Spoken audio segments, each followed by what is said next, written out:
Hey folks, welcome to the Mediocre cover band guitar guy, Hurricane Edition. Just waiting for the fucking locusts to pile in here any minute now.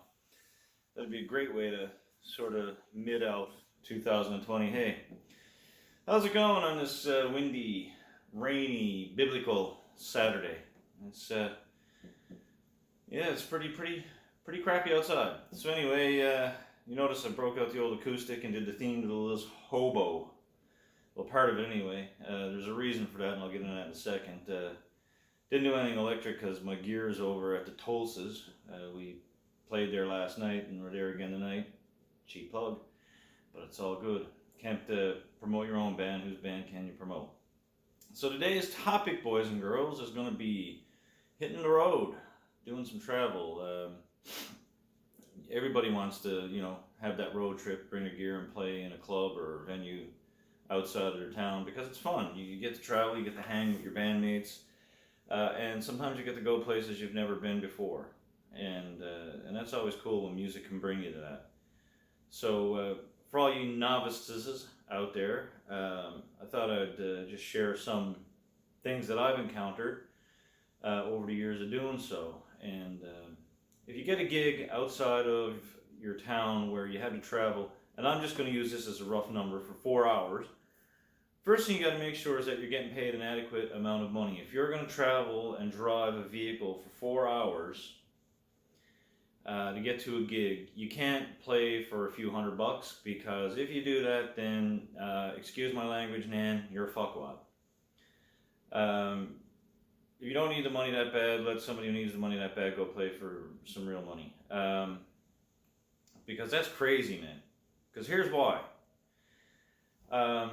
You got to pay for gas. You may have to take more than one vehicle, unless you got a van, and in our case we don't have that luxury. In a lot of bands' cases, you don't.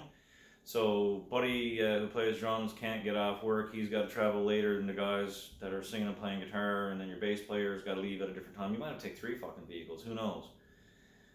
But you really can't play for a really small amount of money, like, unless you got a lot of money, like to throw away money, then that's fine. If you like to bleed money, you're cool, then by all means go ahead, knock your socks off, fill your boots, whatever. But no, if you're not Rockefeller and you're doing this to supplement some income, ask for a reasonable amount of money that's going to pay for gas and your time, because sometimes people got to ask for time off work. You got to realize that you're paying for your time, and you need to match some. If you're losing money, you got to match your hourly wage, what you're going to be making that day, as a bare minimum. And if you think about the 4 hours driving, load in, load out, setting up, playing 3 hours, putting up with Karen who wants fucking Brown Eyed Girl every third song, then you really need to be paid adequately. So that's the first thing you need to do when you're negotiating, is get a good price. Know your band's worth. I've talked to you about this before, boys and girls. Know your band's worth. Know what you feel you're worth. This is not always fun, okay? Secondly, you should try to see if you got somewhere to sleep, because there's nothing worse than getting somewhere and going, we got nowhere to put you, and you got to sleep in your car or wherever. That's a detail that needs to be worked out. Accommodations are important, because you don't want to get off the stage at here in Newfoundland 3 in the morning, load out, 4 o'clock, drive 4 hours, because you already did that once. If you're doing it one gig, if you're doing a festival somewhere far away, you definitely don't want to do it because you've been awake for over 24 hours trying to get to this gig. Work in some accommodations. Also food. If food is not included, then ask. First ask. This is what I'm trying to get at. First ask what they're doing for food. I know some places will offer you your meals. Some clubs we play have a menu in which you can get really good discounted meals and drinks and even half-price beers, which are great. And some people will offer you up some free food, which is cool. If they don't have accommodations and food, then you need to factor that into your price, because I don't know what an average hotel runs for in various places, but it's over $200. And if you got a 5-piece band, you're not comfortably cramming a 5-piece band in one hotel room. You might get in there to get a nap in the nighttime, but I'm going to tell you, the smells coming out of that place the next morning, $600 ain't worth it. So you got to have somewhere to sleep, and if they're not going to provide accommodations, and you got to work that into your price. Same thing with your food, because you got to eat. If you're, especially if you're on the road for 2 days, if you're doing a full weekend, and I'll use this once again as just from experience. If you're playing a gander and you're down there Friday night and Saturday night, coming home on Sunday, first and foremost, you got to eat. You got to have somewhere to stay, and usually they provide that. These are one of the venues that I'm talking about. Everybody knows the venue, whereby they'll give you like really good discounted prices on food, and they put you up. So those are the things you need to work out. Okay, once you got that settled away, then transportation. You have to have a reliable vehicle. Everything has to be in working order. You need a full tank of gas. You need to keep in check where the gas stations are, how long you got to travel in between gas stations. If you travel down Marystown to play, you know, when you get on that Burin Peninsula Highway, you got an hour and a half before you hit the next gas station, roughly. So you got to keep all those factors in check. Travel day, you also need to keep weather. Now, get back to your vehicle too. You want to make sure you got good tires, your oil is good. Just overall maintenance. I don't mean to sound like your dad here, but I guess kind of. I'm an old fella, so maybe it's kind of dad-like advice. But make sure your vehicle's maintenance, make sure the vehicle is going to get you to the gig and get you back. You don't want to call the club and go, hey, we got to cancel because we're broke down halfway. Because that would suck, and it's not a professional way to really do things. So once as you've conquered that, you got to keep an eye to the weather. On travel day, if you're going to have a day like this, you want to allow yourself extra time. So if you hit the old computer phone and look up Goggle, and it tells you that your destination is roughly a 4-hour drive, give yourself 5 hours. That's on a good day. If you got a day like this, you might want to give yourself probably 5.5, even 6 hours.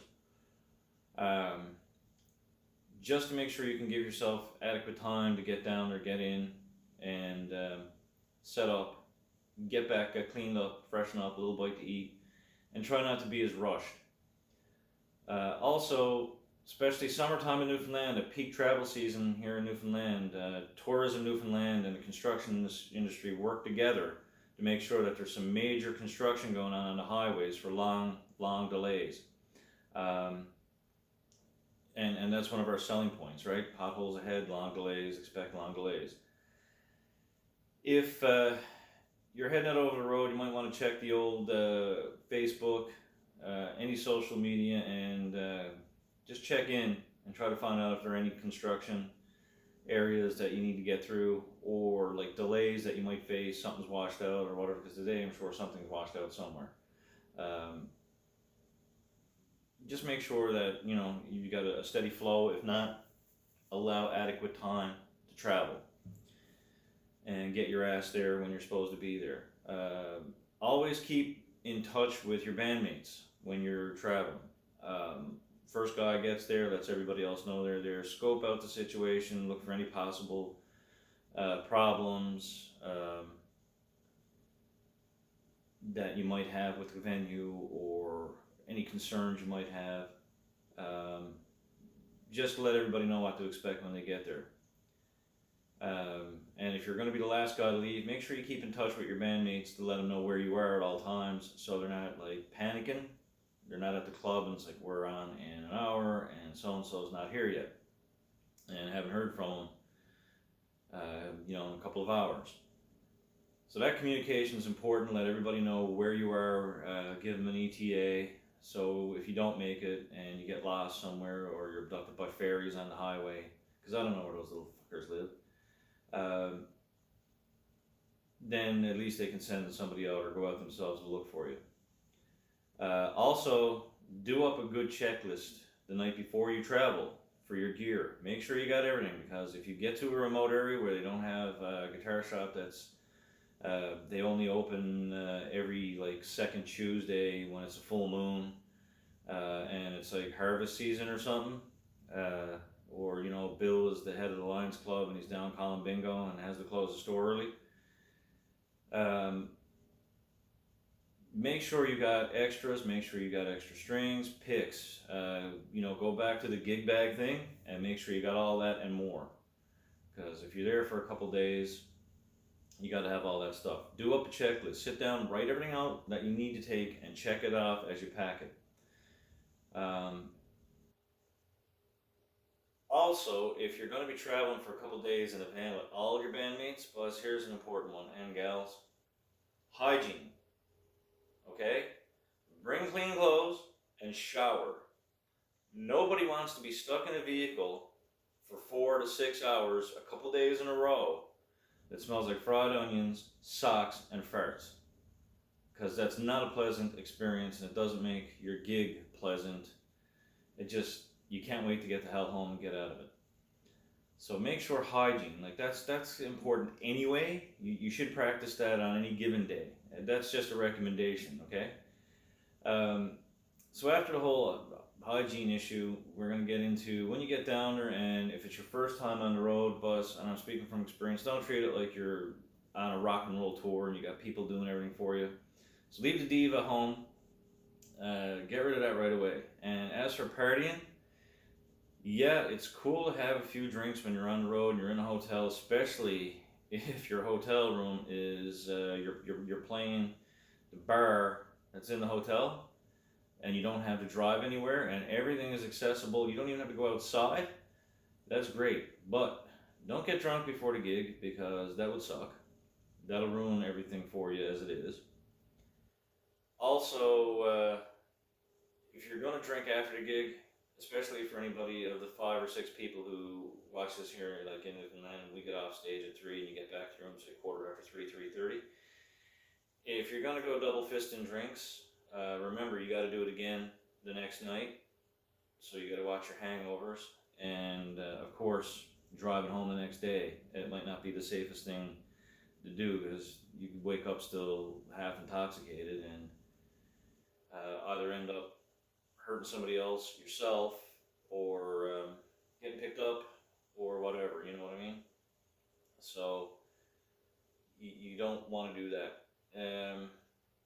And this is a real dad thing that I'm going to really get to you on. When you're in a situation, and I learned this playing a gig on New Year's Eve, and the venue had free food in the pub, and I went down and crammed a pile of food into me about an hour and a half before we played. Watching what you eat is important as well. You don't want to cram yourself full of unhealthy food while you're traveling because you're tired as it is and it's wreaking havoc on your body, and you don't want to shit the bed, literally. Dietary responsibility is important as well because you don't want to be sick. You don't want to be running to the bathroom the whole while. You don't want to be holding on to it while you're playing. And I know it's not a pleasant topic, but I've experienced it myself and I've seen other people go through it. You really kind of got to watch it, and you don't know how long those gas station hot dogs have been in that little rolly thing. Some of them probably have a pretty good life story to tell you. So watch all that.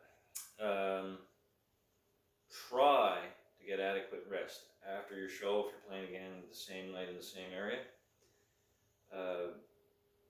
This is one that I have an issue with. Myself and Tammy, we're early risers, and breakfast is like my favorite meal of the day.